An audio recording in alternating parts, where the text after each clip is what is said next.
Good morning, everyone. I hope you are all doing well. Good morning, Max Lab. Great to have you here. I Man, see now my camera looks better today. Yesterday we were talking about on the show how it was looking like not in focus. Don't know. Maybe. Oh, let me turn this background. Well, do you guys want the background music on? Let me know. Right now, there's background music. I can turn it off. Um, so I woke up today with the Twitter account completely shut down. Completely shut down. And I know exactly what happened because I was following it. And you guys heard me talk yesterday that I had some trolls who were coming after the show. And yeah, so I was blocking them. And then I protected the account. I put it private. That's what people call protecting the account. And woke up this morning. They had mass reported me. Well, the show and the nonprofit had mass reported it and said that we were glorifying violence or encouraging violence, which is hilarious. So I've done an appeal. It's already been restored. They're looking at the individual tweets right now. It's funny because it's a stolen valor group who was really behind it, but the one who was instigating them is a guy named Anthony J. Clark. And Mr. Clark, he wanted me to answer questions on Twitter to him and his followers. No, I'm not going to do that. I'm going to answer that here. So let me pull up some of his his claims that he's made. So here we go. Let's all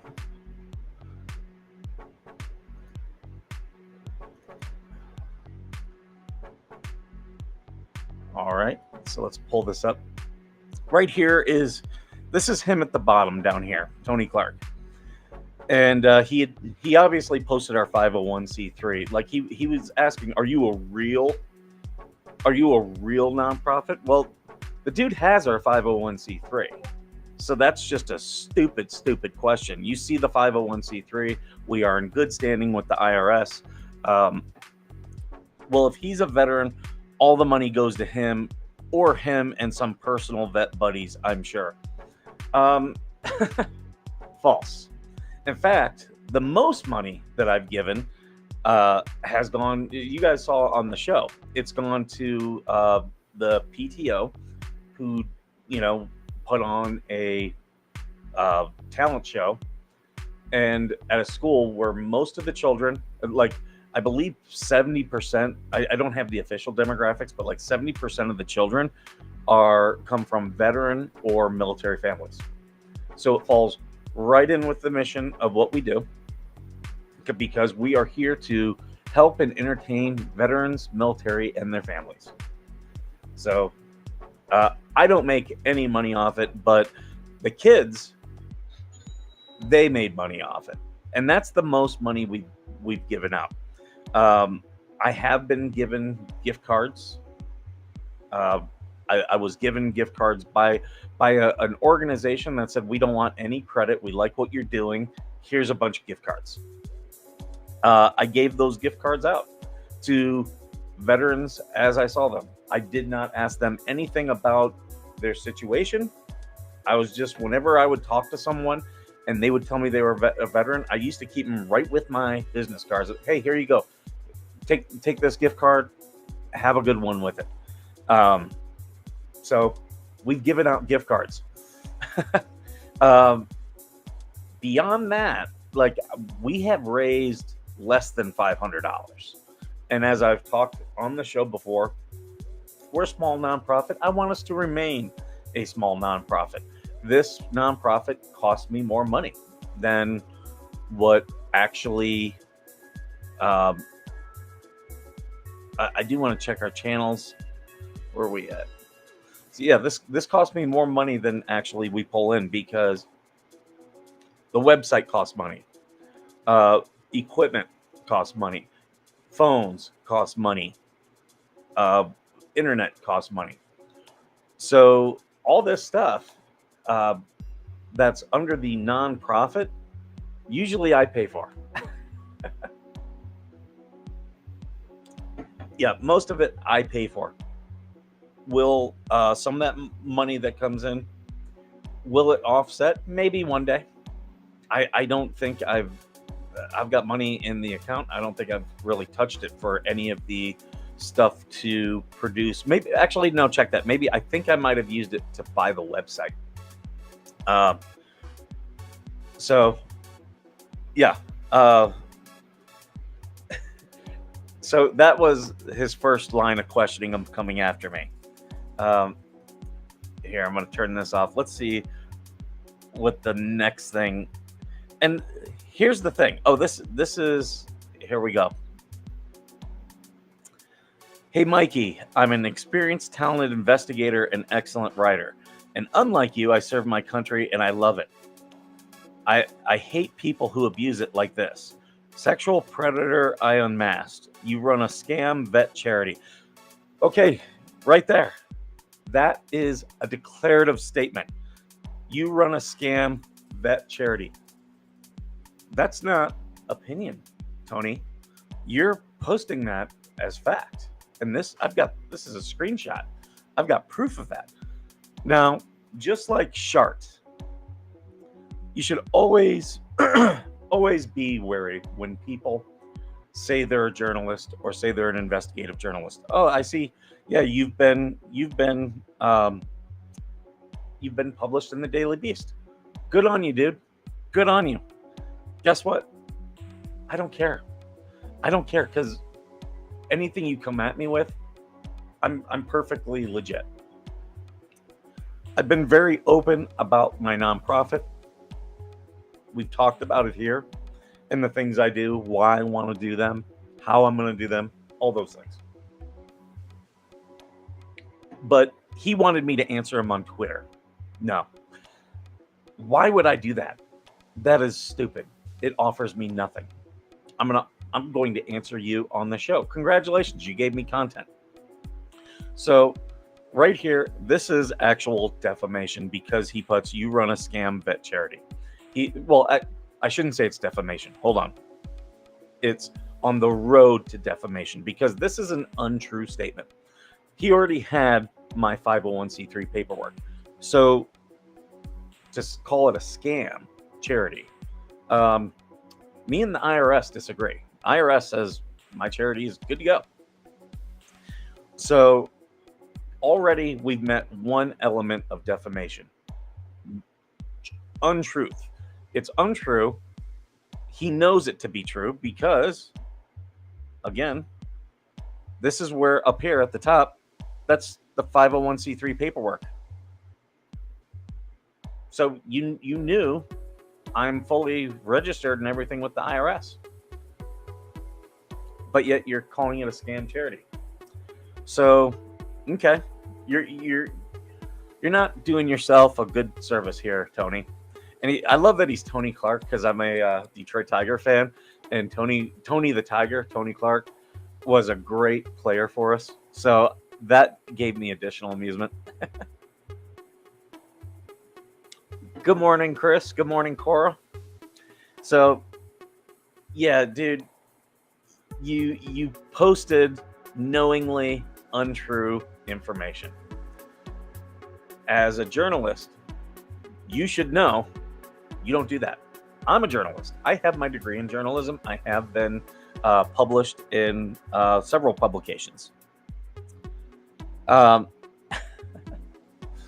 So, yeah. Pretty funny. Yes, and as a former mill spouse, this is him going on. As a former mill spouse, while you are vital and important, unless you know someone such as Mike negates all of that, being such a craphead, we are definitely not veterans. So, yeah, he posted an article about my ex. Not I don't know why you're bringing her into it, but that's not it's not a smart thing to do. She's done nothing to you. Leave her alone. But you're a former male spouse. Should I go to your spouse and post things about your spouse? I wouldn't do that because I don't care. First off, I don't care. I'm not that petty that I need to care about what you're doing. Obviously you don't have enough in your life that you need to do this type of stuff. I mean, good luck. Good luck, dude. This is now officially harassment, by the way. You are harassing someone who is not me and me. So we've now crossed into what's known as malicious behavior, malice. You are doing things to specifically hurt and affect the lives of others negatively. That is the second thing that you have to do for defamation. So let's go here to more of his. Here's how this started. Catherine Tewson. Now, she is an attorney up in Washington. She came after me because she didn't like a comment that I made online. It was a comment of a woman who she had a picture. She was in the Women for Harris, and a still shot was made, and I think I said something like she, like, just that face shows that she's awful, something like that. She was very. The pictures they had of her, you could tell she was being condescending, and it's just one of those personalities that just I'm like, oh, as she, the girl that we were talking about, she's the type to say, gives me the ick. Like, that's how I felt about it. So I made a comment and I moved on. Catherine couldn't move on.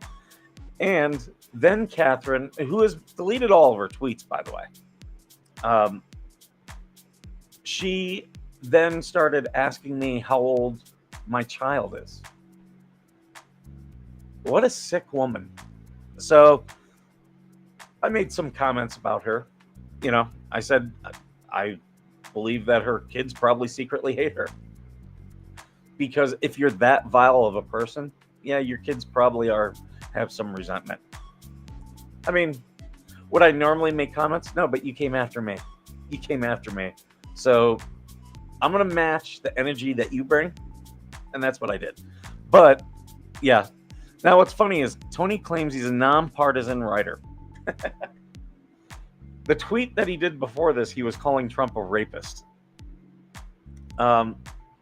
Again, borderline malicious, because Trump's never been found guilty of rape. He was found guilty in a civil court. Civil courts only find responsibility. They don't find criminal, felony, or misdemeanor actions. So Tony, you're wrong there. I'm not going to worry about it too much because it's a little bit pedantic on me. That female sounds like Stu or Scott. Yeah. Oh, yeah. Exactly. Like, I have so much.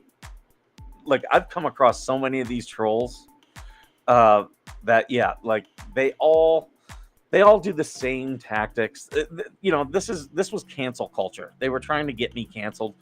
All they could do was moderately annoy me with the Twitter account. I still have all my other social media. Guess what? If the Twitter account gets canceled, guess what? I move on. I don't care. This is another one. So now we're going to show the causation. And right here, I'm going to zoom in so you can see this one a little bit better. No, it's not a lot. Okay, so there's his one statement that he's a nonpartisan writer. Sure. He's asking people who donated to the charity. Here's what I'll tell you: if you, I've never asked for donations, never have. Um, I yeah, I would much rather, as I said, I would much rather sell you a T-shirt or something, so you have something to walk away with. But they said maybe at Stolen Valor 1 could amplify this. So I actually, while I don't have any goings-ons with this Stolen Valor 1, I know those type of guys. Most of these guys in these Stolen Valor communities, they are veterans. Most of them. Most of them are one-term veterans, meaning they only served one contract and got out. Not a bad thing. I'm not saying that's a bad thing. But these are people who think they know the ins and outs of the military. You can learn a lot of stuff about the military in 4 years. I'll tell you, I learned more after 10 years in the military of all 17 years I was in. Yeah, after 10 years, once I started getting to the higher levels and started learning about the inner operations, so many more things. It was like, oh, I understand. And at this point that this guy, so you got to understand, most of these groups, they're guys, and they all post gun stuff. They post Gold Corp. They post, they call people REMFs. Like, they're very easy to detect, these guys. Boogaloo. I'm trying to think. Like, it's all, what they do is very childish. These are the type of guys that you see who are at your VFW, the type of guys who wear all types of, in fact, I posted a meme last week of a guy who, he had his military jacket on with all of his medals on it, and he's got a high and tight, and he looks all angry, and it said 4-year veteran, and then it showed the dude from The Big Lebowski with his long beard, and he's got his, you know, his cardigan on, and it said retired Marines or retired veterans. And that is the honest to God's truth. So many of these guys who are 4-termers, they try to make their whole identity about being a veteran, which for this show, me being the skipper on this show, that's what you're going to see from me, is that everything, but that's this show, the character of the skipper that I'm on this show with, that's what you're going to see. I'm going to talk about veteran stuff. And again, I was approached to do this show. I had people asking me to do this.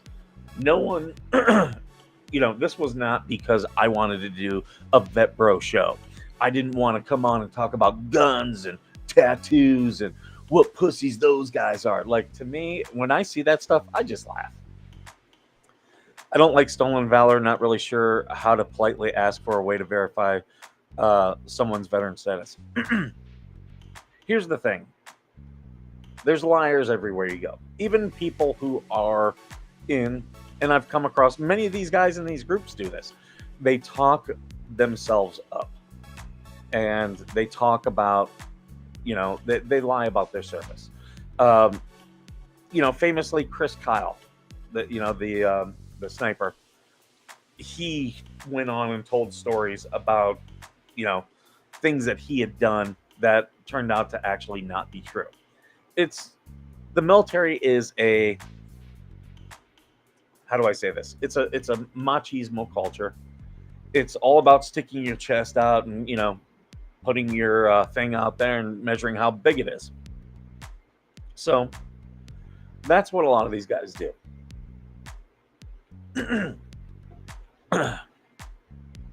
So once you understand the mentality, you're like, okay, I get what this guy's doing.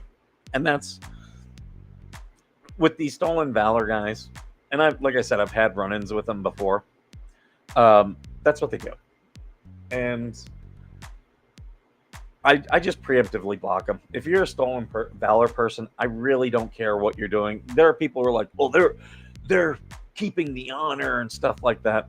I've actually gotten one of these groups their site taken down because they were posting defamation. These groups, if they decide they don't like you, they're just going to go after you. It doesn't matter if it's true or not. It's defamatory in many ways. And I don't know this Stolen Valor guy. I really don't care to know him. Like, I don't care who you are. I don't care what you do. I blocked them. I preemptively blocked them. I blocked all these guys. Like, when they were posting this, I was blocking these guys. And the more that would come after me, the more blocks I would do. So yeah, these guys are ridiculous. They're kind of a joke. There are people like Don Shipley out there who legitimately look for stolen valor. And if that's your deal, good luck. Good luck. Not mine. You're not going to see me doing stolen valor stuff. If someone's out there, if they're doing fraud, yeah, call it out. Call it out. And that's what Tony here is trying. He's trying to say I'm fraudulent. Well, he already found all the stuff. You found all the stuff about me, and that's like people in the what the hell's groups. They call me, they're, of course they do it anonymously. You're a grifter. Okay, you're calling me a grifter. I don't personally benefit, so it's not grifting. And I don't ask for anyone to give me money. I tell you, if you want to buy one of my products, do it. You're going to help a veteran. You're going to help a veteran. And am I going to be able to buy those veterans houses? No, it's probably going to be small things, but great. In fact, Eric Miller. Eric is a veteran. He's trying to get a motor scooter. He's got a GoFundMe. I've retweeted it out. I've put it on our platform. Please go donate. I'll tell you this: go donate to Eric. Don't donate to me. Donate to Eric. But if we find a mobility scooter that Eric can benefit from, and someone wants to give a deal, I will happily use the 501c3 to make that deal happen, so that guy can, reduce the price, get it as a partial donation type thing. I don't know, whatever that's going to look like. But again, I'm not personally benefiting. Instead of worrying about that, I'm working on honoring you all here. Yeah, do that. Like,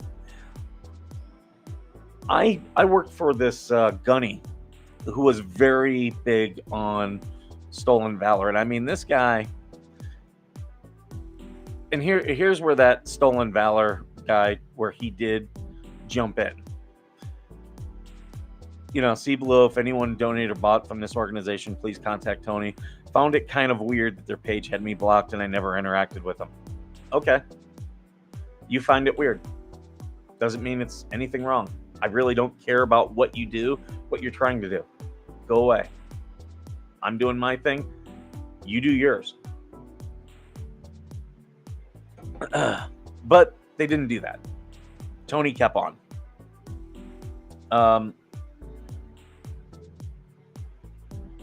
Is that all the things I have for now? Let me take a look.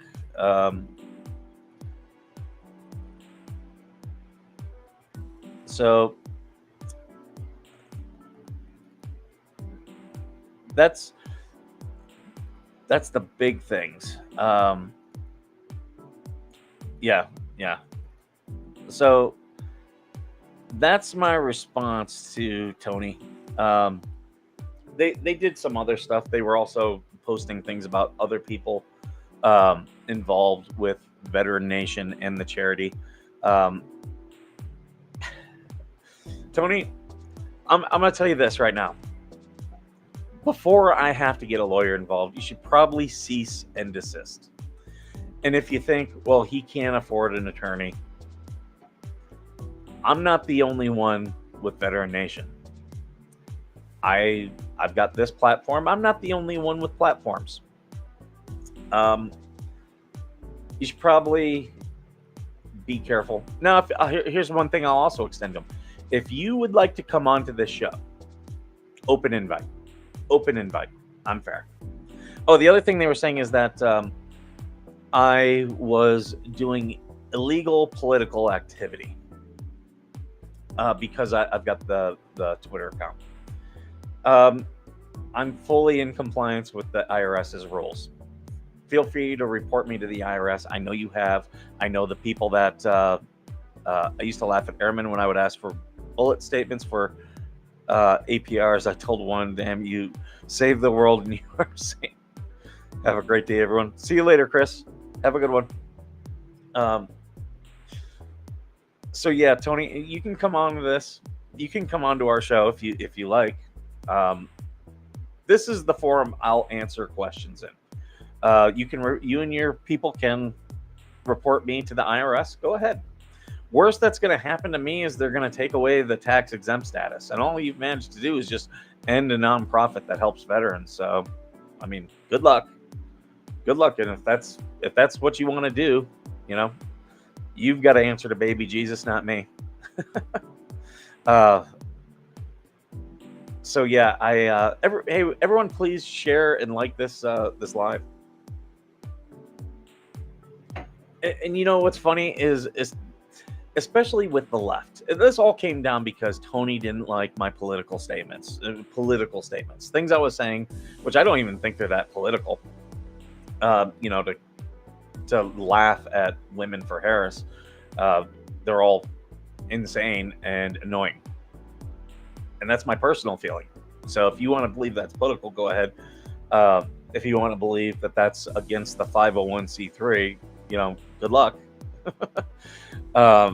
You're not really going to hurt me. But yeah, when the left, whenever it's a veteran thing, they immediately go to stolen valor. Immediately. That's their go-to. If you have any thoughts that they don't like, well, you're stolen valor based off nothing. It's based on nothing. Now, you guys know I am a veteran. I served in the Marine Corps. I was a logistics officer. I served in Afghanistan. Those are all facts. So if there's anything about that you think I lied about, come on the show. Let's talk about it. I'd love to see your proof, because there is none. It's just you screaming at people. That's all it is. And here's the other thing. I help veterans. In fact, I was trying to help Chris, who's the guys over at the Mill the Vet podcast. They do a great show. Everybody should check them out. They're doing good things for veterans. So, yeah, that's my, you know, Tony, I'm not getting into your personal life or anything like that. You've tried to get into mine. You've posted defamatory stuff. I'll just tell you right now, you should probably stop. You know, hey, good morning, Jay Bowen. So yeah, I mean,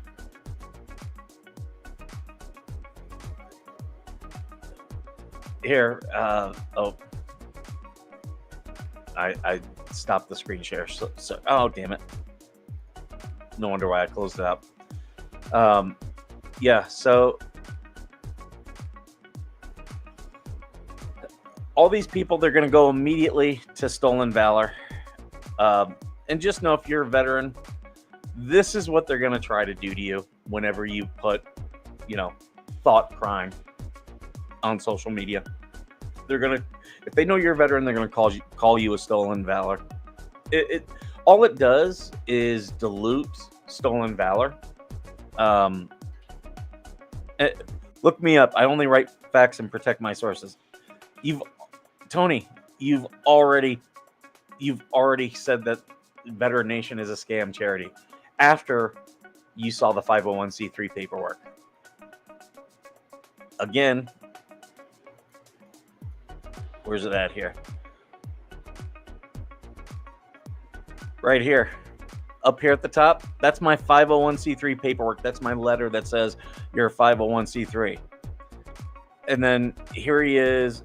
His only uniform, the only uniform Mike is likely worn is whatever party girl Sandy wears to her off-base out calls. Okay, dude. But you run a scam vet charity. That's a declarative statement, dude. Oh, okay. Sorry, I'm just looking at the comments. That's a declarative statement. and it's false. So we have a declarative statement that's false. We have maliciousness, and so now all I would need to do is prove damages. And you're going after he's contacting people who have publicly posted that they bought something from Veteran Nation. So you're trying to damage us. You've reported our 501c3 to the IRS. You've reported and got suspended our Twitter account. Guess what, dude? Those are damages. Those are damages. So, and you say, I only post the facts. Here you said that Veteran Nation is a scam vet charity. Well, right up here, as Jeremy says, debunked. Good morning, Casey. Yeah, like you already had the facts to know that. We do everything above par. I did file a 990. Yeah, you went and tried to look at the records for it, but you couldn't get it. Guess what? Government is government. That's not my fault. In fact, they posted some stuff. They reminded me, because one of the things, what kind of a Blue Falcon is this guy? Yeah, that's the thing. He gets the Blue Falcon trophy today. Now, this is just it's a guy who he's just mad. So what he's getting this Stolen Valor group to try to come after me. I'm not scared, because you guys all know I've got a DD-214. I served honorably. Like this is just stupid. It's stupid, and it's gonna get you in trouble. It's gonna get you in trouble. So, yeah, Tony Clark, highly recommend you stop doing what you're doing. If you do want to come on to the show, I'm giving you an invite. Open invite. So, there you go, dude. There's your invite.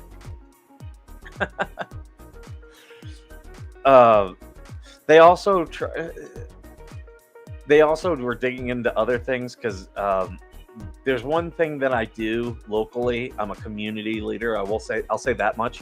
And they tried digging into that and saying that I was breaking rules for that. And another guy even had to jump in and say, no, that's not him breaking the rules. Haven't heard Blue Falcon in years. On OBS, I've actually got a Blue Falcon thing. Maybe I should put the Blue Falcon overlay up here. Maybe I'll do that today. But yeah, we do have the Blue Falcon trophy. So this guy is the Blue Falcon. The Blue Falcon of the day. Tony Clark, Anthony J. Clark on Twitter. So you can, if you have a Twitter account, this one is at Stolen Valor 1. And then there's also Anthony J. Clark. If you bought any of our merch, feel free to talk to him. I mean, I don't care. I haven't done anything wrong. You can talk to them and be like, look, I know that they've done stuff. And we gave, like I said, I did a video. We gave almost $300 that we had raised to a PTA for the school that, most of the children are family members of veterans. I've given out gift cards. Those are the biggest things that I've done. I've had people through the show reach out to me for various GoFundMes and stuff, and I've donated, but that didn't come out of the Veteran Nation money. I could have. Again, we're a small charity. I'm keeping this a small charity. You can buy our t-shirts and stuff if you want. I don't think the IRS is going to give two hoots about the $500 I've collected this year. It was actually a combination of this year and last year, but I gave out the $300 already, and there's still money in the account. And if you do a super chat on YouTube, that money comes to Veteran Nation. I don't really push the super chats that much, because YouTube takes half of that money. That's why I say just buy our merch. If you buy the merch, Yeah, I donated out of my own personal money, Max Lab. Yeah, I've given of myself. I could have sent that money to Veteran Nation and then paid through Veteran Nation. I didn't, just because it's a hassle. Um, but I do have separate accounts. That's for those of you who are following me from the What the Hell stuff. That's the problem with Lynette. She commingles funds. Okay, she commingles. I don't commingle. I have a separate bank account for Veteran Nation. I transfer money into it if I need to. I pay bills. Actually, not many. Like I said, I think I only paid for the website out of it. That's my big administration cost from the donations, even though the money I've raised was from selling stuff. So it wasn't donated money. It was money, fundraised, absolutely, but through merch selling. 30%. Yeah, there you go. There you go, Max Lab. Yeah, they keep 30%. I'm not trying to keep YouTube and Google, in business. I'm not trying to do that. Trying to keep the nonprofit going.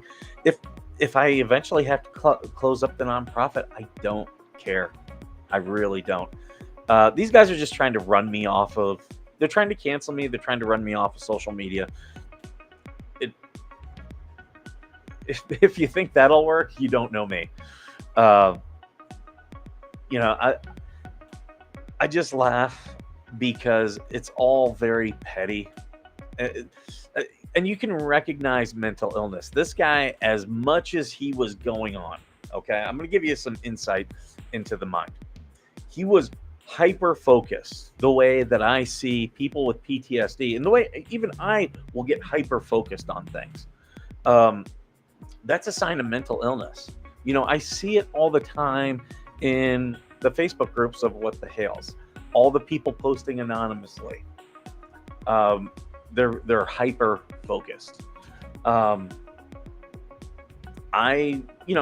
discuss things, but again, I'll always match the energy that people bring.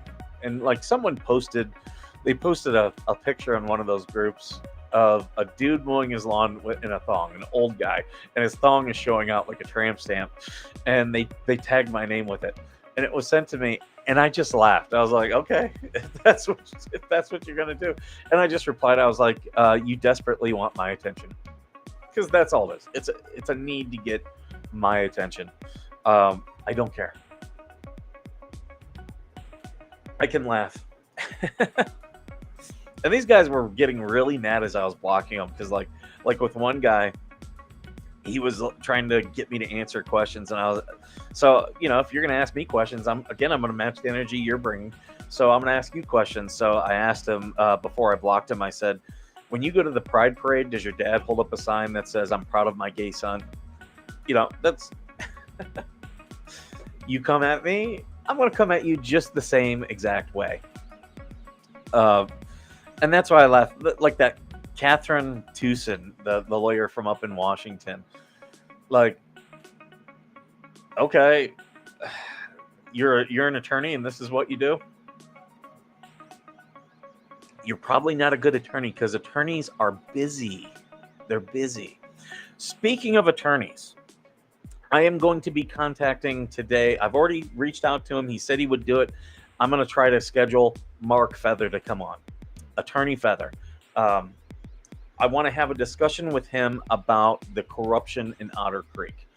And, that's the other thing. People are like, oh, you're a grifter. You're like Lynette and John. I don't agree with what they do. They're not the main subjects of my show. Normally, you guys are the ones who bring them up, and then I'll talk about it. I really don't care about what they're doing. Like they have a personal battle with What the Hales. That's fine.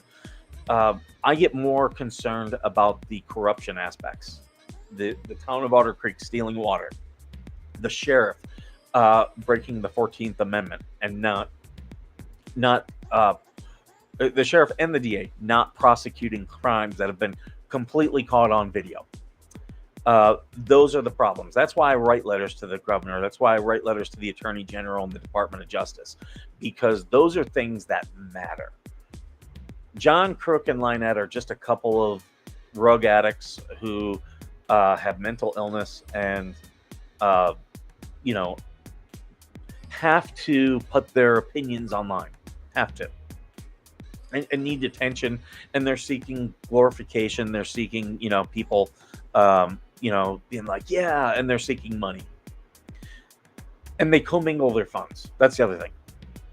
They clearly have commingled funds, even though they're a small charity. Will the IRS do something about? Probably take away their tax exempt status.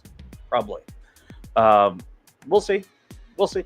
I don't, like with them putting up the political signs, that's not really a big deal. It's more, did they spend money on those signs? And we know that they did. So they're taking money that some people have potentially donated for a political campaign or lobby. That's where you're crossing the line. Like with a lot of the stuff about the show, all this stuff has come out of my personal funds. Like I said, I'm pretty sure I used the Veteran Nation card to purchase the website for the merch.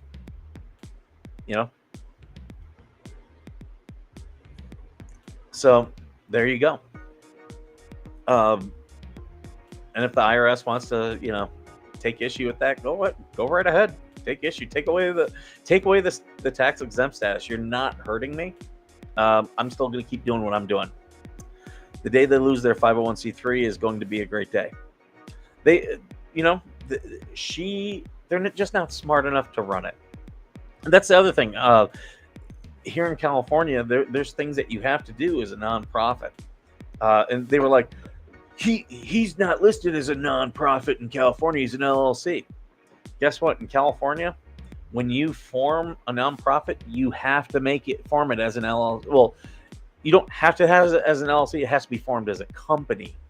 And I chose to do it as an LLC because California, as a nonprofit, and you tell them when you're forming it, hey, this is going to be a nonprofit, they don't charge you money for the formation of the LLC.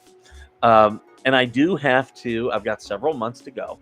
I do have to file what they call a statement of information with the state of California. And I, as I was blocking people and keeping tabs on what this guy was saying, because I knew I was going to address all this stuff. He was like, well, he's got until September to file a statement of information. It's like, okay, so quite literally, you're telling everybody, currently I'm in good standing with the state of California. If October 1st, if I don't have that statement of information filed, then I'm no longer in good standing. Okay, so I'm good. Like, these are the lamest attacks, dude. And they had the account permanently suspended. I immediately sent something to Twitter. They have already restored it. They have it currently under suspension for a tweet. I have it under appeal. It'll be successful. It's just going to take time. I've got other social media, dude. I've got other social media. It took me a year of running that account to get it to where it was. I can do it again. Like, dude. So yeah. Let me see if we can find any other way to contact Tony, because if you guys have put any if you guys have bought any of our shirts or anything, hold on here, I'm looking for his thing. I'm gonna pull it up here. There we go. Oh.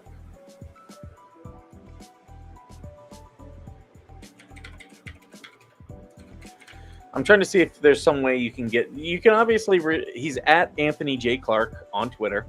So you can reach out to him there. I'm trying to think if he has anything else.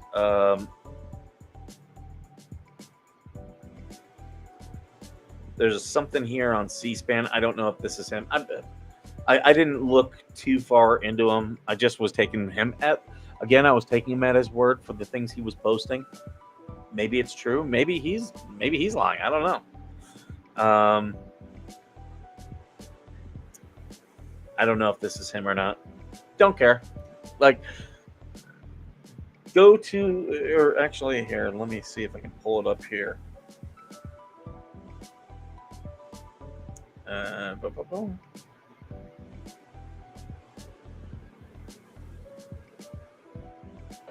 Oh, that's the other thing. One person, a woman by the name of Joyce Tweed. She's a retired kindergarten teacher. She does not like me. She's one of the people with the Stolen Valor group who routinely comes after me. She's long been blocked. She caught wind of it and jumped in. She said that I was behind in child support. Completely false, defamatory. She also said that what was the other thing? Yeah. Oh, she said I sexually harassed a woman on Twitter. You can't sexually harass a woman on Twitter. Like, it's impossible. Like, it's Twitter. Sexual harassment is not like that. So I did laugh. I was like, oh, these are the clowns you're going with? Did he get suspended?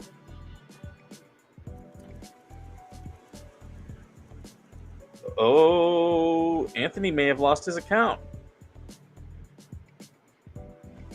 I'm looking. Oh, I think Anthony lost his account because when I responded to Twitter.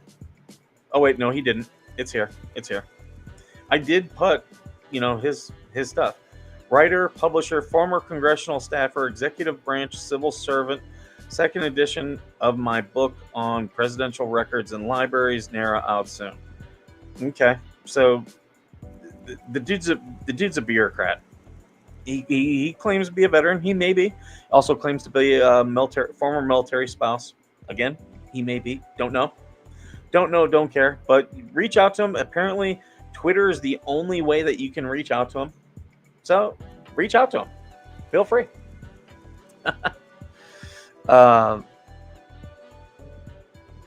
Twitter is slow, just like Facebook and YouTube on reports. They are.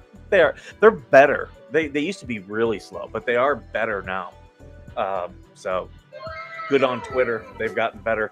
But yeah, they're slow. I don't worry about it. They do. Twitter is becoming more and more free speech, which is, good on them. You ever seen a grown man naked? That name sounds like someone from the fake Hales page. Which one? Joyce Tweed? She's just a bitter woman that lives up in Massachusetts. Her son was a one-term Marine, and she thinks that makes her something. She loves to attack me. Joyce, yeah, she's just. I mean, don't attack anybody. The only person I'm telling you guys to contact, you can contact Stolen Valor 1, because he's posting about me. You can feel free to contact him. Anthony J. Clark, he's asking for people to contact. Well, actually, both of them are asking for people to contact them. Feel free and be like, look, Skipper is legit. Skipper has done these things, and he's talked about it publicly. So yeah, it's just lefties who don't like. These are the cancel pigs. They don't like what your opinion is. They don't like what you say. They don't like the way you say it. So they're going to try to cancel you. That's all it is. I'm going to go refresh my coffee real quick. So I'll be right back.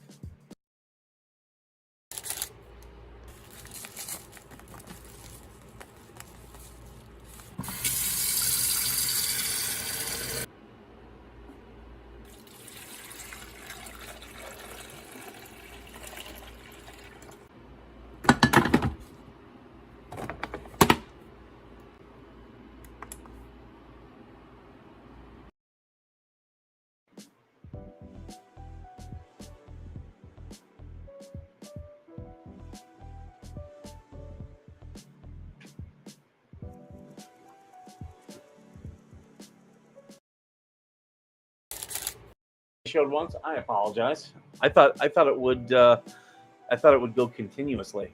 I'll have to put a bumper in there that's a little bit longer. Sorry about that, guys. On OBS, that thing it replays over and over. I'll have to see if there's some way. Yeah, I don't know.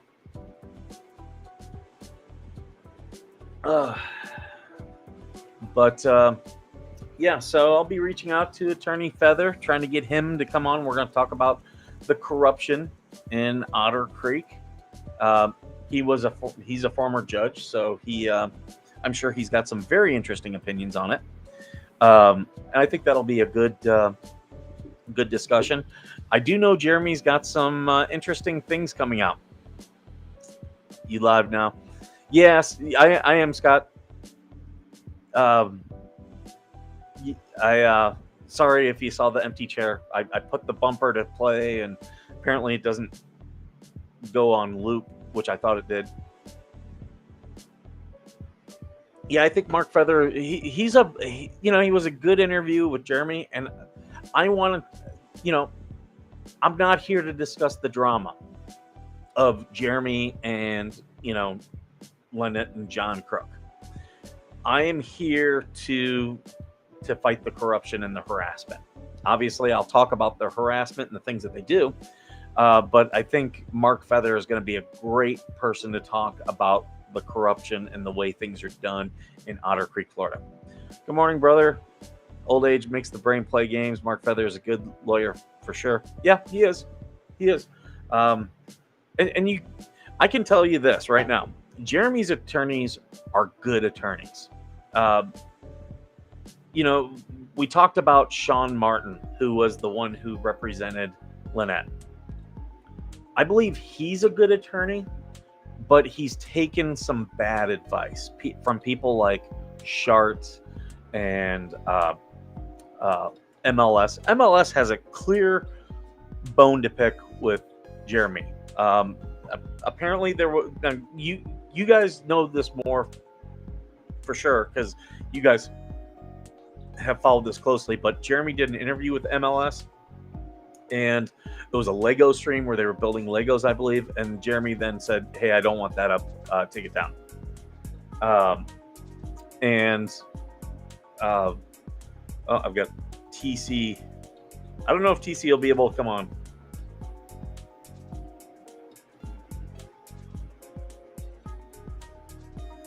We'll see if he can come on. Milltown too. Oh, Milltown. He's just a content farmer. He's looking for drama for his show. That's all he's doing. And I will say this. Here's where it's smart. Drama sells. It's a big reason I went and started talking about this Stolen Valor group, trying to get me and the nonprofit reported. You guys like drama. It's things to watch. MLS is a blast. Is biased for sure. It's clear as day and night. All this could have been dealt with if both lawyers had sat down and discussed this in a good atmosphere. Absolutely. But yeah, Milltown and MLS, they're just trying to build followings. And, they really care about subscribers they have. I have to laugh. I've got more subscribers than Milltown. I really don't care. When I had 800 subscribers, I was proud as hell that I had 800 subscribers. I now have 3,800, and it's, in fact, my numbers bump and then they go down. And I'm kind of like in this plateau area. I don't care. I will do this show to 2 people if 2 people are watching. I've said that many times. I'm very proud of the work that we do on this show. Especially Shart, wants attention. Milltown wants subscribers and money. He's a grifter. He actually personally benefits. If you donate to him, it's going solely to him, nothing else. Which, again, that's what he's doing for money. It's kind of a bad business plan because even Jeremy will tell you don't make enough from YouTube. You do make money from selling merch, but yeah, he's trying to sell copyrighted images, and it's going to be a problem for him. I can tell you right now.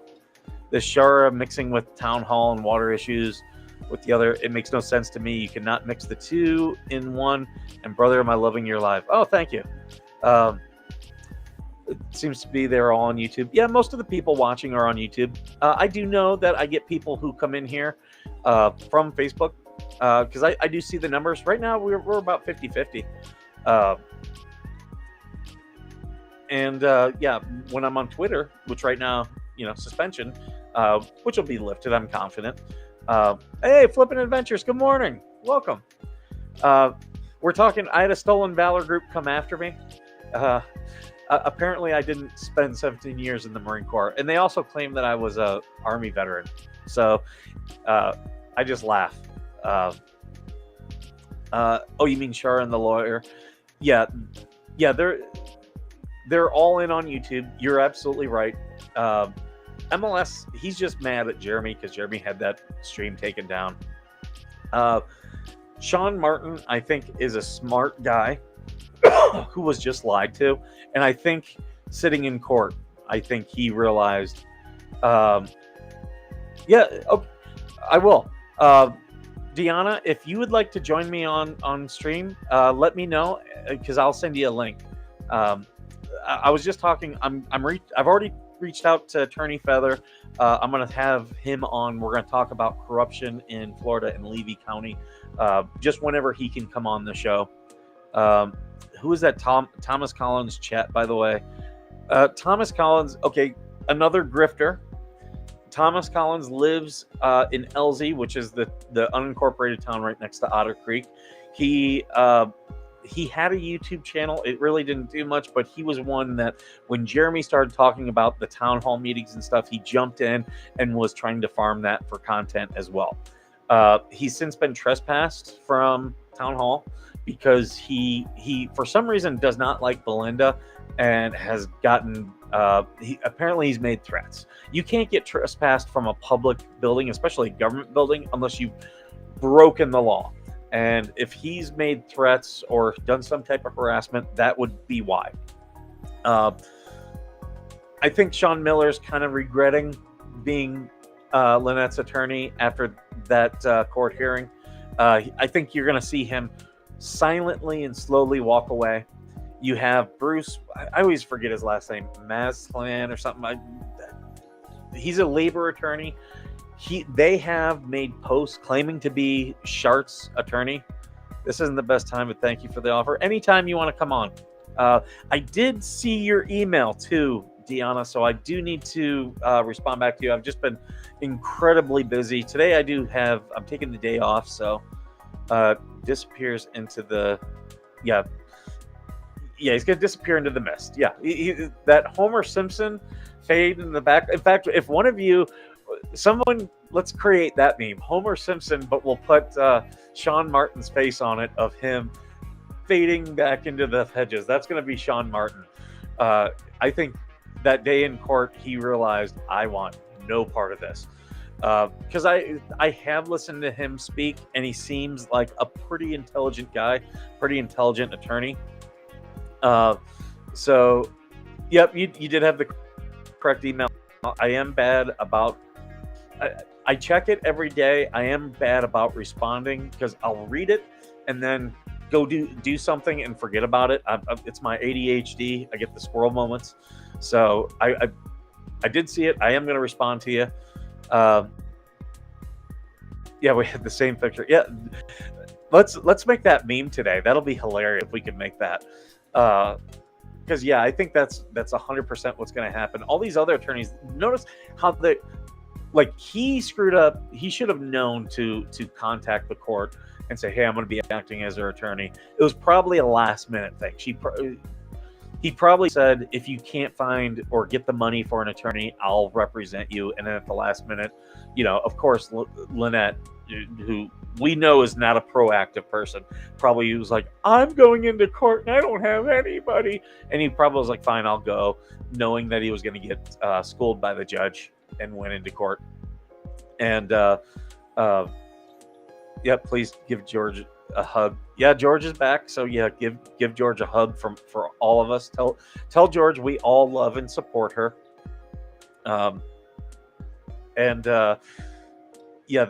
So none of these attorneys have actually made motions in federal court or in any of these courts saying, yeah, I will be, acting as representation, which is, that's a problem. That's a problem. You guys, you guys are supposed to do that stuff as an attorney. You're supposed to do that stuff. Oh, okay. TC looks to be coming on, so let me copy this. I'm gonna send it to him. If you guys aren't watching TC's show, you should. He's a really good dude. I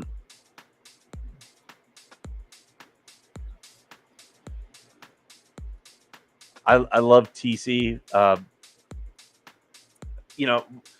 He invited.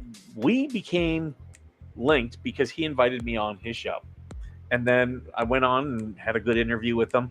And a couple months later, I've been looking for a co-host. In fact, actually, Deanna, here's something you could probably help me with. Any of the veterans there in Otter Creek, I would love to talk with them. Tell them about Veteran Nation, that I'd love to interview them. I love when I can get veterans to talk about their stories. Some don't want to talk, and that's fine. But I love highlighting their stories.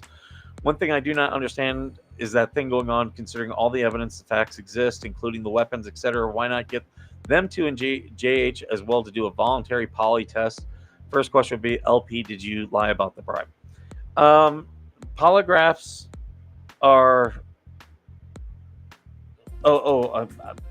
I'm an idiot.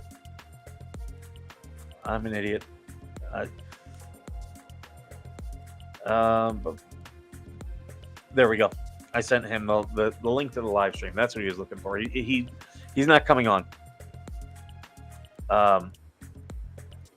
So yeah, TC's working. I'll reach out to the veterans I know here. Thank you so much. Yeah, I would love to talk with them. Love to hear their stories. A lot of veterans are like, I don't have an interesting story. And then when we start talking, what you find is they have a lot of funny stories. And, an interview that they think won't be interesting actually does turn out interesting.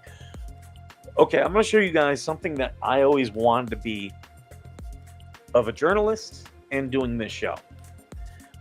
Again, you guys know I'm not a vet bro. I'm not going to talk about, my motorcycles and, working out and, drinking beer and making knives and, getting tattoos. I don't talk about that stuff. It's not my personality. With this show, and this is part of the whole thing of me starting up the nonprofit. It was a way for me to get to this point that I'm getting to. What I always wanted to be as a journalist, and what I always wanted to do with this show, is eventually get to where I can be driving around the country, talking to veterans, telling their stories on the road. We're getting there. We are getting there. But if you want to see exactly what I would like to do, go look up Charles Kuralt. He was a guy, he used to be on CBS Sunday Morning. All he would do is drive around with two camera guys. They were in a motorhome in Winnebago. They would drive around the country and just find stories and talk to people. And then they would put them on CBS Morning. It was On the Road with Charles Kuralt. That's what I would love to do. That is 100% what I would love to do. That's always, I said, when I got my degree, I knew I was getting my degree to get commissioned in the military. But I said, if I ever use this for something, that's going to be my goal. And that is still my goal. Polygraphs aren't usually admissible in court. Yeah, absolutely. The only people who really do rely upon those are the FBI. And I don't know if they can be used in federal court. Don't know. Dress up a 5-ton in a trailer and get it pimped out and drive around. It'd be good to see. Dude, you are talking exactly what I'm thinking. I would love to get a 5-ton or a 7-ton and do that. I'll probably start with a van first. Other things have to happen before I get there. But yeah, in fact, if you know of anybody that has a car dealership or something, and they would like to donate it to, or at least a portion of it to Veteran Nation, so I'll happily pay payments. I don't have the means right now to take on a full monthly reoccurring car payment, which is what a lot of places do. 5-ton would be better. Van would be good. Yeah, just something that's big enough where I could literally build a studio in it and put my stuff, in it. I think that would be great. I think Scott, you are thinking exactly my vision for Veteran Nation, what I've always wanted to do. And then when I come back here to the compound, I'll have my studio here and I can do stuff from the compound. So yeah, and I really want to give veterans vacations. I was talking with a veteran about possibly they had a timeshare they weren't using, and I was like, well, maybe you can donate that to Veteran Nation and we'll run a contest and you pick the winner of the contest to get a free vacation or discounted vacation, something like that. I think that would be great. I really do. Because people purchased into timeshares normally find out they're not exactly the best things. But I appreciate that, Scott. I think that's all positive things. And that's, with the Stolen Valor group coming after me and Anthony J. Clark trying to attack the nonprofit, it's like, these are the things you're trying to stop, dude. You look very, very petty. Set the background up like a resupply tent on an exercise. Yeah. I would love to. I'll tell you, there's some events I would love to go to every year if we can get to that. I would love to go to Memorial Day in DC. I would love to go there, and I don't have to be right in DC, but set up somewhere along and get some of the traffic of the veterans. I would love to go to Sturgis, because that's a very big veteran thing. I've been told NASCAR is big for veterans. I would love to go to all their stuff. 5 tons are rough riding as it gets. I wouldn't want to drive one too far unless I had a chiropractor on call. The problem I have, I would probably start with the van first, and here's why. 5 tons are diesel. Not everybody works on diesels. You do need specialized mechanics for preventative maintenance and stuff like that. So that would be my, I would eventually like to get to that. And if we can do that, great. It becomes a considerable cost. Now, if I stay here, there are veterans around here and military who've worked on 5 tons. So it might be doable.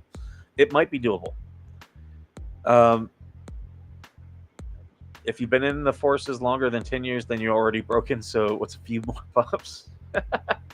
That's true. What are they attacking us for? Well, because I'm Stolen Valor. And here, I'll show the some of the things that were posted about us. So yeah, and this happens. So here's the 501c3 paperwork, and Todd, I know you've seen it. And here they are attacking, trying to talk about my ex-wife. So he knows I'm a 501c3.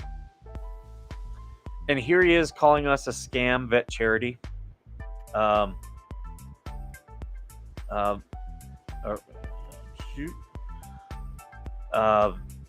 This is the lawyer that was helping him do this. She's cleaned her account. She's deleted all the stuff back and forth. But I got screenshots. Sorry, Catherine. And here they are bringing Stolen Valor 1 into it. And this is Stolen Valor 1 posting it. So pretty much they didn't like what I said. And then they started saying that we're a scam charity. I'm Stolen Valor, and getting people to report the account. That's all they've been doing. So, bunch of tools. Thunder Beach has turned into a big motorcycle veteran event. Yeah, I'd love to go to all this stuff. If they accuse them, tell them to come to your door and show you their certs of all the courses, anything you have. Then once that's done, show him your last pair of boots and ask the question, face or gut. I'm not a man of violence. Violence is a last. It's a last. Last resort for me. But you guys will see in a couple weeks. someone brings me violence, they're going to find violence. And that has happened, and I've had to successfully defend myself a few times. What is the actual accusation? That we run a scam charity. That's the accusation. And because of that, that also means we're stolen valor. So yeah, the $500 that we've raised and given out, you know, that's not an exact counting, it's an approximate. We're grifting. That accusation is actually libel. Yes, you are 100% correct. So we've met, it's false, it's malicious, and by taking down our accounts and encouraging people to come after us and report us, we can show damages. So yes, you are 100% correct, Scott. They have met the terms of Anthony J. Clark has met the terms for libel. What evidence are they using? There's no evidence. There's no evidence. They literally posted stuff about my ex-wife. They posted my LinkedIn page. They posted a couple screenshots of this channel. There's no evidence of anything because it's you know Todd, it's false. I've served. I've got pictures of me in uniform during my service. I've got pictures of me in Afghanistan. I back you even if you have to swim over. Jay Bowen, take care. Take care. I believe his name is James. I keep forgetting. But yeah, it's ridiculous. It's ridiculous. But, you know, we'll be all right. I'm not worried. They're not attacking the things I actually do care about. That's what's funny. Joe keep killing, hence ex-wife, probably best friend. They always use family or other stuff to do this. Now, they can talk to my ex-wife. They can talk to, and she will, if they wanted dirt on me, that's who they should talk to. The problem is that it's also someone who's going to give them defamation and get them into more trouble. It's already happened. I'm just, you know, I already have a court date. There's contempt of court charges pending against her. So the only thing I can say that they were close to saying is they said that I was behind in child support because they had pulled up stuff about my divorce. And I'll address it. In the paperwork, it says I wasn't in arrears. Here's the thing. When we went to court for custody and whatnot, because I made more money, yes, I had to pay more child support. That's California rules. The judge said, okay, I'm going to make this decision today, but I'm going to backdate it to when she filed. So immediately I was put into an arrears. I had like 3 months of child support I was behind from just by him saying that. Like, hey, you got to pay for the last 3 months. Okay. Guess what I did? That day, I sent a check. That day. So, yeah, I've never been like California child support. There's an actual like thing. They don't have a case on me. I pay my child support. Would my ex like more child support? I'm sure she would. She doesn't believe I'm paying what I'm supposed to, but again, I'm paying, like me and my lawyer, we've talked. I'm paying everything I need to. You know, divorce, custody, those things get very, very messy. I really don't talk about it on the channel because, you know, it's just not a healthy thing. I don't dwell on it. You know, I've been in therapy ever since 2016, like less than a year after I'd left the military, and she told me she was divorcing me, which she didn't file for several years because she thought she was gonna cross 10 years of marriage and suddenly get all this money, and that didn't happen. But I had already consulted with an attorney, so I knew what to do. But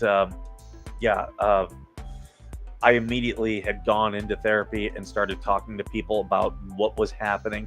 And it's served me very well. I don't get mad when there's those custody games and stuff. I understand that it's a hard thing to deal with, especially when you have a parent who's putting children in the middle. And if you're dealing with that, I completely empathize with you. It's hard to be the bigger person, but you have to. And it all works out in the end. The you know Some of the best advice I got was from divorced people who are like, don't talk bad about your ex in front of your child, because that comes back to hurt you later. And, I talk to my child very honestly. We sit down, we talk very calmly. And I've told him several times, you are lucky. You are so lucky that you have a dad who has PTSD, because I have worked on my PTSD. It's made me a better person. I am a calm person. I have control of my emotions. So that keeps me very grounded. With these stolen valor guys, a lot of them have PTSD that is completely untreated. And I can tell that. You need more therapy, really. Thank you. When someone tells me I need therapy, I don't get mad about that. I'm like, you know what? I probably do. Unless we learn about that in the forces, we learn about standards and leadership value. And when we separate, it's a messy thing to deal with. And for people to involve themselves shows they don't have any integrity or honor. They have a lot of people who never serve but should. Many brothers and sisters have been their brother. Better talk about than to bottle up. Absolutely. You're 100% correct. This show is actually some good therapy. Like, I have told many veterans to do a blog or do a vlog about your PTSD journey and about the things. It doesn't mean you have to put it out there publicly. You can literally set up a YouTube account or a Rumble account and do it all privately. You don't even, you can deny all followers and just say no, this is private. I just need to put this somewhere. Journaling is a great thing. It's helped me quite a bit. And I'm taking my journals, rewriting some of my thoughts, and I'm looking to potentially put out a book. So, that's so true. Where we were meeting for the barbecue and beer. You're kind of a long ways away, aren't you, Scott? If I remember, you're not in the U.S. I'm all about, and if I take Veteran Nation on the road, my therapy is staying away from people. Actually, TC, staying away from people is a symptom of PTSD. You want to stay in your safe space, stay away from people. I get it, but it is a symptom.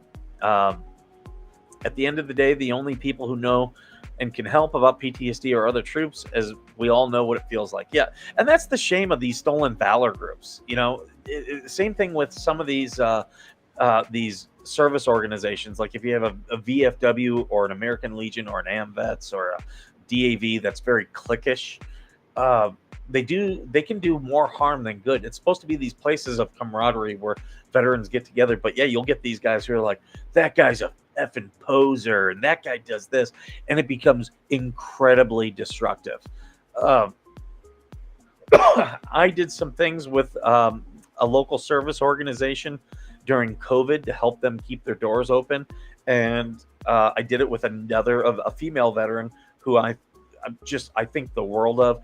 And even though we had success with what we were doing and we brought the post in money and everything, people were talking bad about the people, and I was like, I don't want a part of this. So I've kind of distanced myself. If they ask me to do something, I still show up. I still do it. I'm still gonna do my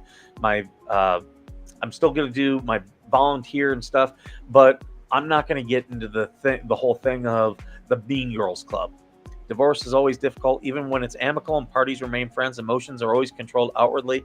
Regardless of circumstances, divorce is ending of what was to be happiness. You're absolutely true. Absolutely true. Self-isolation is negative. You need to talk. Call a brother. Yeah, absolutely. Find your circle.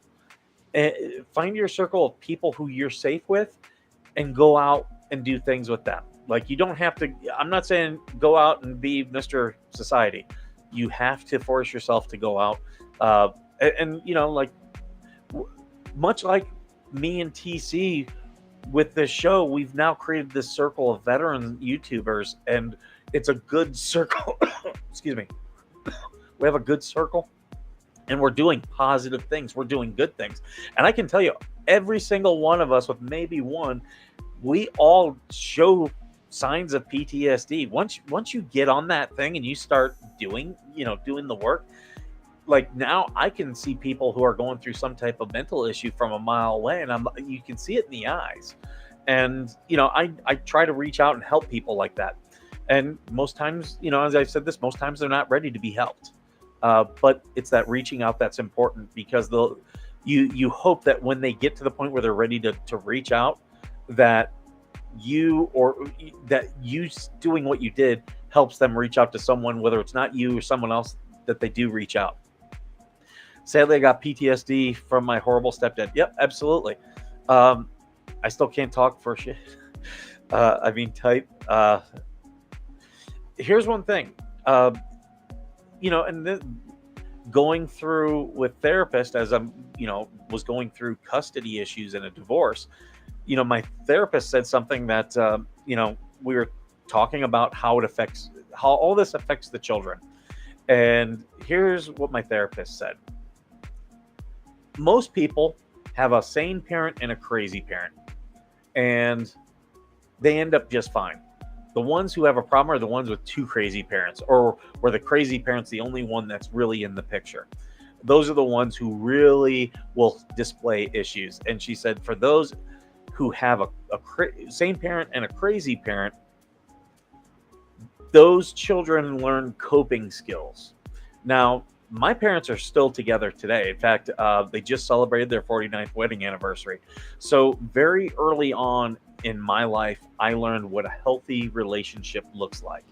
And it also caused me, as a husband, to, when things were at their worst, still say, you know what?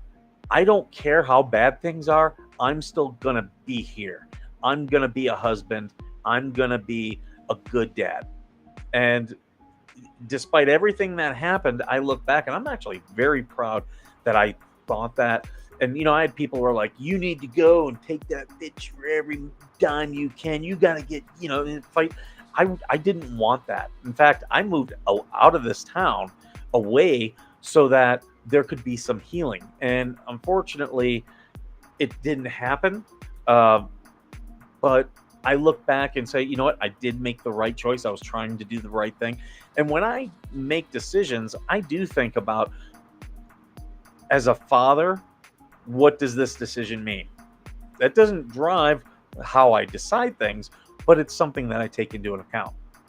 And it's important to do that. Because I want, a relationship with my kids as I get older. And I'm confident that I've done that. That's the thing. People who talk about divorce and winning and losing terms, and a lot of them do. The winning is your kids loving you 10, 15 years from there. Like, wanting to spend time with you, wanting them in your life. That's always been my goal. And I'm fortunate because, I've got a kid who is incredibly smart. I think has learned those coping skills as to how to deal with difficult people from a very young age, and has ambition. And there's nothing more I could ask for. Remember the words operational stress awareness, the different symptoms. At the end of the day, talking will help. Yep, absolutely. And you don't have to talk to a therapist. Talk to a veteran. Find someone you can dump, that stuff on. And that's part of this show. That's part of me being with the Battle Buddies app. Having veterans that you can reach out to, because we're going to understand the trauma. It is incredibly, incredibly tough when the VA takes away your therapist, because you've gone through all your trauma and and talked about it with them. And now you got to go through that trauma again, relive it all. You put yourself back in those emotions. I'm very fortunate that the VA has screwed me over several times, and I think I'm on my 5th therapist in less than 10 years.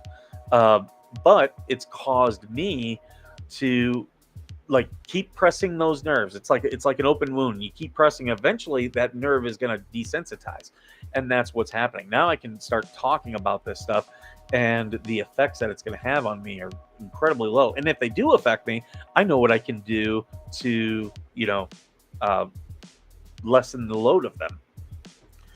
At the end of the day, many people don't understand that a separation is not about you and her. It's about the kids. They come first, and they will be confused and scared. Absolutely. They will regress a little bit. Kids will regress. So they'll, things like bedwetting or wanting to sleep with their parents or, childish behavior, they will regress. And you know what? You have to be loving and understanding. It was funny because I grew up in a family where, it was a very much a Rust Belt family. And if EDMR, yes, EDMR is a great one, Todd. Lots of cocktails. Be careful. Be careful with the self-medication. People who drink or smoke weed, it's a crutch. It will help, but don't make that the solution.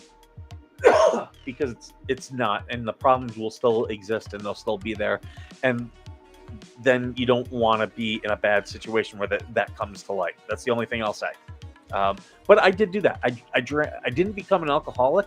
I drank more after I got out of service, before I started getting into therapy. And, it made a lot of health issues for me. Now I barely drink. Like, if you looked in my refrigerator, there's no beer in my refrigerator today. I haven't had a beer in 2 weeks. And this month I've drank more since more since January. But that was because I was around family. We tend to drink. My family, we were very much a Rust Belt, family, Toledo, Ohio. My dad, he was a truck driver. And when we got disciplined, we got the belt sometimes. I'm not a fan of corporal punishment. I'm not angry at my parents for doing that. But it's not my thing. And I am very proud that I've never had to discipline my kid with any type of corporal punishment. I'm very proud of him because it doesn't even come to that. He's a teenager now, so we he's probably going to start testing my patience. But I recognize this is a rebellious phase. Excess while drinking, it's good therapy too. Yeah, okay, that I will say, but I don't have any takers. I'm out in the desert. It's lonely out here. But when my family came out here and visited, we were talking with my kid, and they were like, "Has your dad ever spanked you?" And the answer is no. And they were like, "Really?" Yeah. And they go, "Do you think your dad would?" And again, the answer was no. And they were like, "Oh, when your dad, he's got a point where you can push him, and then once you cross that point, there's anger, there's a temper there." And like, my son was like, "I've never seen it." And that's such a good thing that I'm proud of myself for, is that I've never really showed that, because kids are amazing. I love being a dad. I love having kids, but kids are sponges. If you have fears, your kids are going to pick up on those fears. If you have anger issues, they're going to pick up on that. But the good thing is, they will also pick up the good things about you. If you're smart, if you think things through, if you're measured and have control of your emotions, they're going to pick that up. They really are. And you have to, when you have kids, you have to kind of, foster these things. And, I think I've done a great job as a parent of trying to, of really pushing those good aspects, vice the bad ones. And a lot of that was because I had to get control of my emotions through my PTSD journey. So I've told them, you're lucky you have a dad with PTSD, because you know, because I will look at things that other people would get incredibly mad about and lose their shit over. Like, just lose it.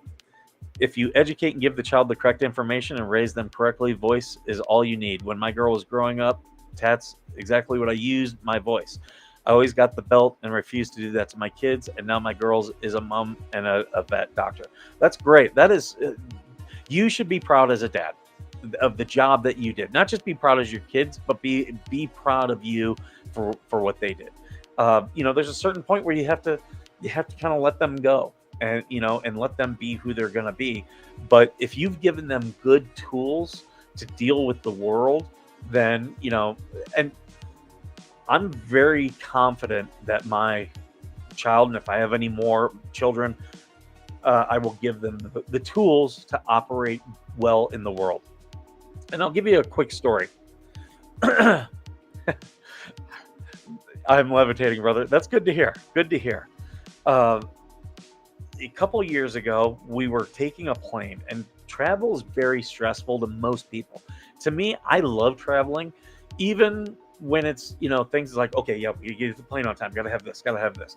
Even with those things, because I'm a planner, logistics in the military taught me how to backwards plan. So I think about backwards planning. So if I forget or I don't do something, it's very rare, and I normally have a backup plan, so things don't really happen too much. But on this particular time, I had someone who was driving me to the airport and dropping us off. And I got out of the car, shook their hand, grabbed my stuff. And then when we closed the doors, I was going to go back up. They drove off, and my phone was still sitting in the front of the car. Now, you got to understand, my phone had like all of our stuff on it. Like, I needed my phone to be able to travel. And, I was yelling and waving at the guy. And like, my child had this look of panic because he knew I had all my stuff. And I told him, I said, look, this is okay. This is not a bad thing. All we have to do, this is a problem, all we have to do is think through it. So I was like, okay, how am I going to get communication with that guy? I don't have his number. I don't have a way to contact him. But I did know one place where he'd be going. I knew his parents were there. So I was like, okay. And I told my son he had his iPad. He didn't have a phone at that time. I was like, FaceTime call on your iPad. Keep FaceTime calling my phone, because we'd FaceTime. I would go, eventually he'll hear the buzzing and do that. And then I said, okay, I'm going to call this guy's family. I know where they are. So I used a courtesy phone. I called his family. I was like, hey, can you contact him and let him know he's got my phone? And while I'm on the phone with them, he heard and picked up the FaceTime call with my son. And I was like, hey, you have my phone. Can you come back and drop it off? Crisis completely averted. But I thought through the problem. And with my kid, he is in Boy Scouts. And I used it as a lesson. I was like, see, this is just like Boy Scouts. If you have a problem and you're lost and you don't know what to do, stop. Don't panic. Stop and think. And this will give you, doing that will come up with solutions. And I'm very proud that, of that situation. And I think it has, served as a lifelong lesson. And it's part of those things in your toolbox. So I know that's a sidetrack, but it's a story. But, for those of you who are watching, if you have young children, be cognizant that they're always watching you and they are always learning from you, good or bad. Nice comms is a fantastic thing, and problem solving is also fun. When you join or before they give you command task with the problems to solve, people should try it, and it helps think outside the box. I'll tell you another thing, and maybe I should do a military leadership lesson, because you guys know I do the military leadership lesson things, the little shorts that I put on YouTube. Examining a problem to the specific task or tasks. A lot of people, here's the problem, but there's all this stuff, right? And people tend to focus on this. They focus on the symptoms rather than the the sickness, the actual sickness. So yeah, you might take some quick cough syrup, but if you have the flu, it's not going to solve the flu type of thing, right? So you have to clear out all that extra stuff and get to what is the actual problem. What is the actual issue? I wonder if you could get Mayor Zim or Carol on the stream one day. I wouldn't mind that. I'll talk again. I'm all about the harassment and corruption. Mayor Zim has a unique thing about what's observation about what's happened in Otter Creek. When you say Carol, I'm trying to think who you're talking about. I could just be having a brain fart. If we can get them on the show, I think that would be great. Flu, chicken soup, black pepper, lots of water. With the flu, it's rest and water. It'll go through its cycle. But yeah, people, they flip out too much about the things that's like, this is not the problem. Over here's the problem. Let's solve the problem, and this will take care of itself. Carl. Yeah, I'd love to have Carl on. Carl's a veteran. If Flippin' Adventures can help me get Carl on, I would love to talk to Carl about Otter Creek and about his service. I think that would be great. There's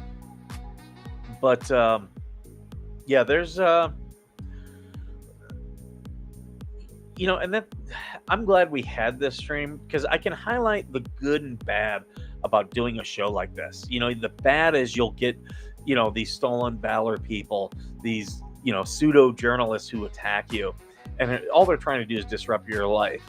But on the good side is I can, put I hate saying my journey, but the things I've dealt with out there into the world, and hopefully people get helped by it.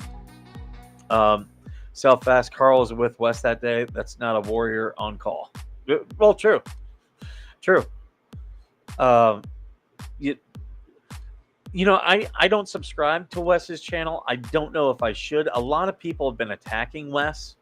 I don't know what Wes is about. I do know the whole situation of him and the gun and everything, and I feel for him and his child. I'm very careful about who I'm like. Not so much who I'm following. If someone says, "Hey, would you follow me?" I'll follow you. I will. But if I'm really going to go down the rabbit hole into your stuff, I need to know that you're a good person. I don't know anything really about Wes, other than I did watch the live stream of him with Tug and Megan and Willis. I think Willis is a great guy. I've been watching Willis for a while. Willis, if you ever want to come on, I'd have Willis on. I know we'd have some fun. Willis is a great dude. I love what he's doing and the energy that he's putting out into the world. He's bringing tourists into Otter Creek. Just an amazing, amazing guy. I'm glad that him and Jeremy were able to work. Him, Jeremy, and George, all good people. That's the thing. When you find good people and you start working with them, these haters and these people who are doing this stuff online, like you realize very quickly they don't matter, and what they're doing doesn't matter. Yeah, I get why they are that attacking him. He and the two in the car, they were the victims. Why would he be so dishonest? But totally understand what you're saying. Willis is a funny man. He has such a good heart. Absolutely.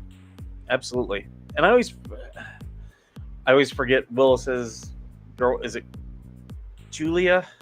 His girlfriend.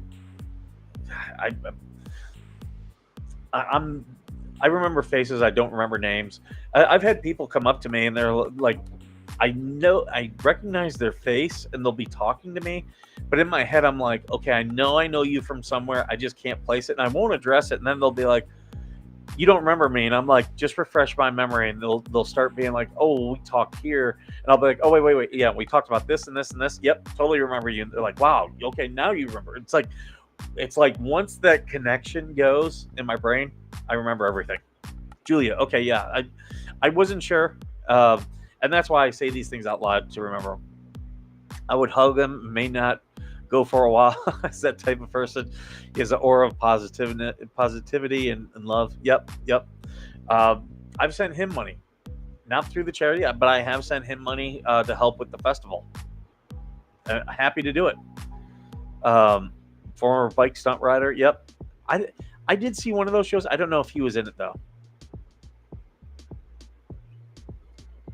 But yeah, that's I did not watch. I didn't finish Jeremy's live or his video yesterday. I had other stuff going on. I was blocking people on Twitter, but I will get to it today. I actually have a long drive I got to make, so I'll be listening to it during that drive.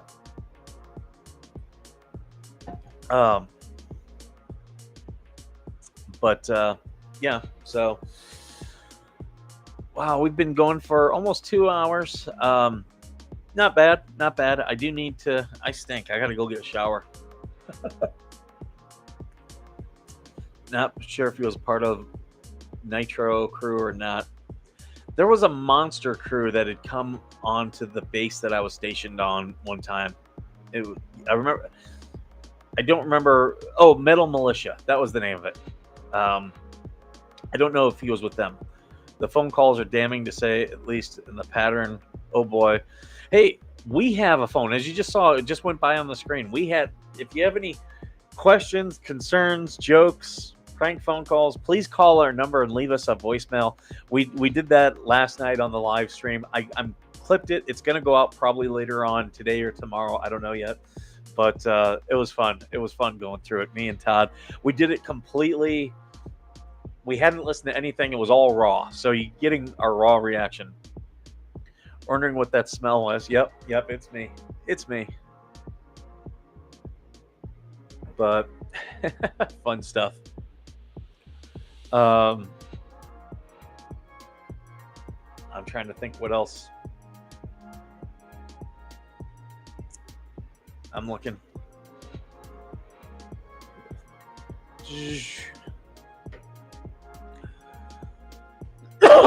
Oh, I'd get in trouble so fast doing prank phone calls.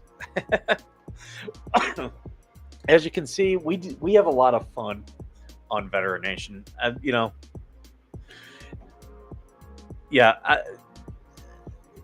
If we can make any of this stuff fun, I'm all about it. I do sometimes push the bounds of good taste. Oh. I'm going to have to end. My coffee's starting to get cold. Took a while today. But you'll see the video of the voicemails. I don't know I think I'm going to put that up for tomorrow. I'll get it all ready today. Remember, if you need to talk, pick up that phone and call a fellow vet or friend and talk. Yep, please do. Absolutely. Because don't suffer in silence. Talk to somebody. You find the people that you trust. My coffee is cold as I don't want to miss your live, brother. Oh yeah, Max Lab. Thank you for putting the number. In fact, I forgot. There was a thing that the number said. Hold on here.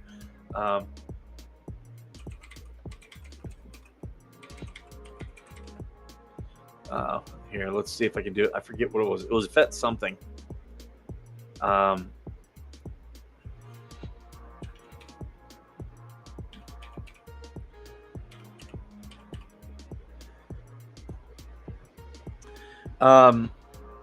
Yeah. Okay, so the phone number is Bald 951 Vet. So Bald 951 Vet. Now you can see why I chose that number. So if you want to leave us a voicemail, dial 225-395-1838 or Bald 951 Vet. Yep, never bottle up release. It's when you start doing this, you feel so much better. Helping people. Using this form to help people has helped me so much. and it's been a good thing. So yeah, that's why yesterday when they were coming after me, I actually had some laughs. And with the Twitter being down, dude, I've got other social media. You're just gonna put me onto that, you know? In the UK number, good. You know, Scott, I need to talk to some more UK veterans. So if you have any that would love to talk, I would love to have them on the show. I think I've talked to one. I know I talked to. I did a thing with Will from the History Homos podcast, but I don't know. I don't remember if he was a veteran, but we did. I went on their show and we talked history, and he also did some stuff with us. I don't think it was live. I think we did a video. UK helpline. Yep. Thank you for posting that. Yeah. In fact, I should. Do I have the suicide hotline here in the US? It's 988. So if yeah, I do 988 or use the Battle Buddies app. Yep. So yeah, it's down there in the ticker below. We got a good ticker. I don't know if my ticker is good, but we got a good ticker down there. And folks, welcome to the show, Conspiracy Kitty. You can follow Conspiracy Kitty on Twitter at Kitty Conspires, don't you? Yeah, so you post on Twitter. Oh, okay, hold on. There you go. You had your claws stuck in my shirt. You've ruined enough of my shirts. Yep, you put a hole in that one too. Thank you, jerk. That's okay. I'll trim them up today. You think slow it down? Here's why it's fast. I don't know if I can slow it. Let me take a look. It's fast because there's so much in there.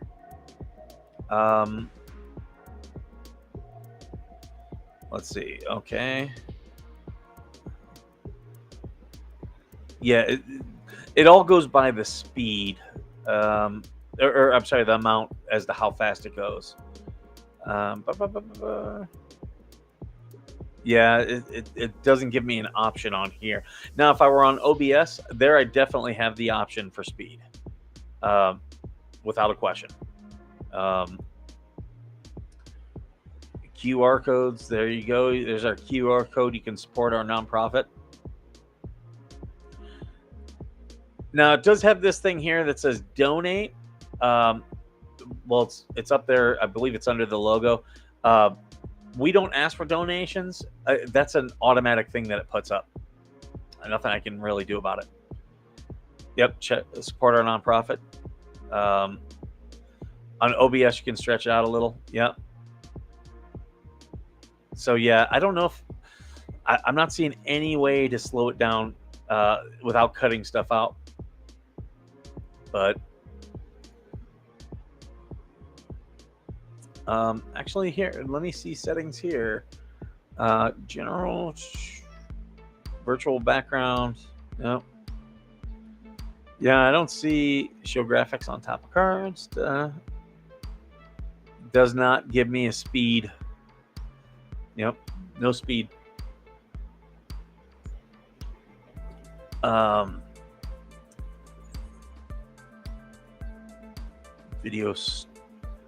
Video storage. Oh, okay. So I can put videos up. Okay, I see what it is. So, yeah, it's stuff that I can do. Yeah.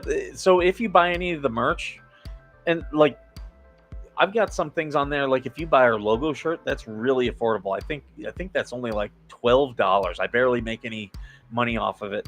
But if you are inclined to donate, I'm not asking you to, you can buy something like that and donate more on top of it. And that's why I love our merchandise store. The people who run it, they allow me to set the price points, but they also, when a donation comes through, they don't take that money. They don't, it's not like YouTube where they want their cut off the top. They're like, no, this you get your money for that. So that's why I prefer to do that over things like super chats and stuff like that. But do what's comfortable for you. It's not on me to tell people how they want to do stuff. that's kind of like where Jeremy was like, he doesn't ask for people for donations, but a fan did a GoFundMe, and he's like, that's not really on me to do that stuff. Oh, I'm sorry, I left this up. I wanted to put the chat overlay back up. There we go. Boom. There we are. So that way you guys can see what people are saying. Do it now. May have a deal. They may take advantage of you. Okay, yeah. Can I put that info in for troop support? Absolutely. Yeah, absolutely. And let's get offline and send me that stuff for UK veterans, because I do want to put that in my stuff. The name of the show is Veteran Nation. It's not United States Veteran Nation. I'll take veterans all over all over the globe, because if you serve somewhere, we're going to have a bond and a natural respect. And I've served with people from other services, and they were great. But I do think I'm going to start ending things here. I've kind of said everything I wanted to say. I addressed everything. I will be reaching out to Attorney Feather this morning. Would love to have him on the show. Hopefully we can put some things together. And we'll keep fighting harassment, corruption. Feel free to message Anthony J. Clark. Let him know, hey, Skipper addressed all your questions, and if you want to come on the show, he'll have you on. You just have a political gripe, and he doesn't care. He does not care about what your issue is. So, but everyone, please, VeteranNationFoundation.com. Buy some merchandise to support us. Follow us on our various social media. We got our Facebook group. Make sure you're in the Veteran Nation Facebook group.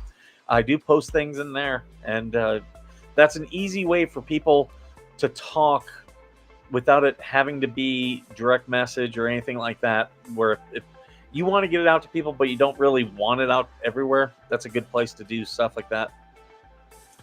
But everyone, you have a great day this morning. I hope you and your families are all doing well, and you'll see some videos up from me and maybe another live later on. I don't know yet. Today's going to be a busy day, but thank you. And as usual, thank you for being worth serving.